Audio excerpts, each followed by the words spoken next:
नमस्ते साथीहरू, सबैलाई नमस्ते भन्न चाहन्छु। म चाहिँ आज यसो बाहिरतिर आइरहेको छु। तपाईँ के गर्दा हुनुहुन्छ? सन्चै हुनुहुन्छ होला, सबै आरामै हुनुहुन्छ।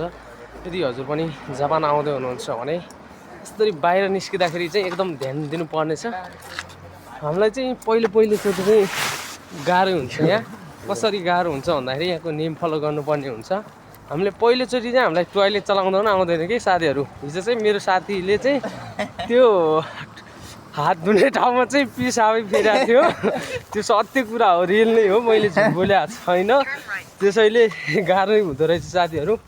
म चाहिँ तर पनि यस्तो पढे जस्तो के जाने जस्तो लाग्थ्यो, तर जापान आएपछि रियल्ली गाह्रो नै हुँदो रहेछ। सबैले यो चाहिँ फलो गर्नु होला। हामीले त्यो ल्याङ्ग्वेज सँगसँगै अरू ज्ञान पनि यताको टोयलेटहरू त्यो म केही दिनपछि त्यो चलाउन हजुरहरूलाई सिकाउने नै छु। भेन्डिङ मेसिनबाट सामान झिक्न र त्यो लगायत अन्य कसरी यो ट्रेनमा चढ्ने भन्ने म तपाईँहरूलाई देखाउने छु। म चाहिँ अहिले छु यो ट्रेनको तल छु साथीहरू। यो माथि चाहिँ बुलेट ट्रेनहरू गइरहेछ। तपाईँहरूलाई म एकैछिनमा देखाउने छु। म चाहिँ अहिले स्टेसनमा छु। यहाँको नियम चाहिँ एकदमै फलो गर्नुपर्ने रहेछ भनेर मैले तपाईँहरूलाई यहाँको नेपालमा चाहिँ त्यस्तो राखेको हुँदैन होइन। यहाँ चाहिँ एकदमै सिग्नलहरू देखाएको हुन्छन्। यहाँ चाहिँ यस्तो हुन्छ नि त, अब त्यो नियमअनुसार चलेन भने गाडी ठोकिदियो भने नि एउटा पैसा तिर्दैन रहेछ। त्यही भएर यसो नियमअनुसार चल्नुपर्ने हुन्छ। अनि साथीहरूले तपाईँले मेन ध्यान दिनुपर्ने भनेको चाहिँ यो लोकेसन चाहिँ एकदम सिकेर आउनु है। मैले चाहिँ अरू भाषा चाहिँ सिकेर आएँ पनि लोकेसनको बारेमा चाहिँ मलाई धुत्रो भान केही पनि थाहा थिएन।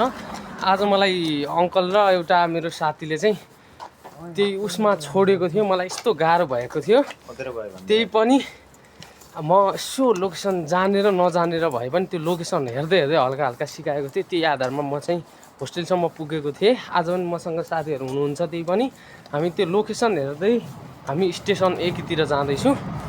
त्यही पनि भेटाएको छैन। ऊ माथि बुलेट ट्रेन चाहिँ चलिरहेको छ, हामी चाहिँ तल छौँ।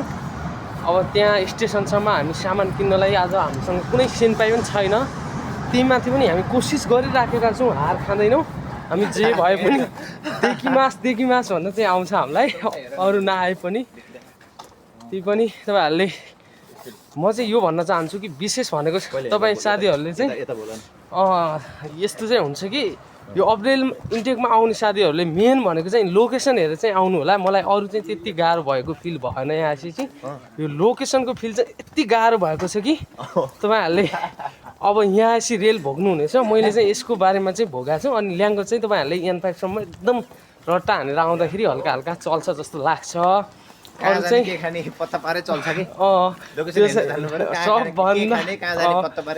सबभन्दा चाहिँ त्यो नै हो साथीहरू। मेरो साथी उहीँसँग हो मैले होस्टेलमा बस्ने भनेको। पहिलोचोटि चाहिँ मसँग सियो चाहिँ 3वटाको आएको थियो। हामीले थुप्रैको अप्लाई गरे पनि मसँग अप्लाई गरेको केटी नै केटी पऱ्यो। केटा चाहिँ एउटा धुत्रो भान थिएन।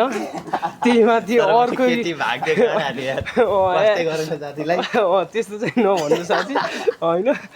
त्यही हो। अब तपाईँहरूले यही सिकेर आउनु होला। अब हामीसँग धेरै समय छैन। बाँकी चाहिँ सबिन बुढा फेसबुक त्यसलाई फलो गर्नु होला। म बाँकी नेक्स्ट भिडियोहरू हजुरहरूलाई यो जापानको बारेमा जानकारी दिने नै छु। अहिलेलाई भने छुट्टिन चाहन्छु। Okay bye.